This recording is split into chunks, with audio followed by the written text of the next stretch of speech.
আসসালামু আলাইকুম গাইস, সকলে কেমন আছেন? আশা করি সকলে ভালো আছেন। ইনশাল্লাহ আপনাদের দোয়া আমি অনেক অনেক ভালো আছি।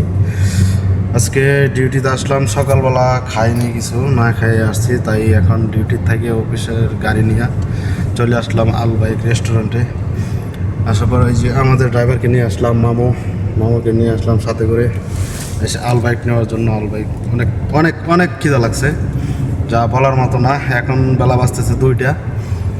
তো প্রতিদিন হয়তো বা একটা না একটা কোনো কিছু খাওয়া হয়, আজকে কোনো কিছু খাওয়া হয় না, এই জন্য সকাল থেকে কোনো কিছু খাওয়া হয় না। 2টা বাজে গেছে, অনেক খিদা লাগে গেছে, তাই ভাবলাম যে মামাকে নিয়ে গিয়ে নাস্তা নিয়ে আসি গা, খানা নিয়ে আসি গা। এই জন্য আলবাইক রেস্টুরেন্টে আসলাম।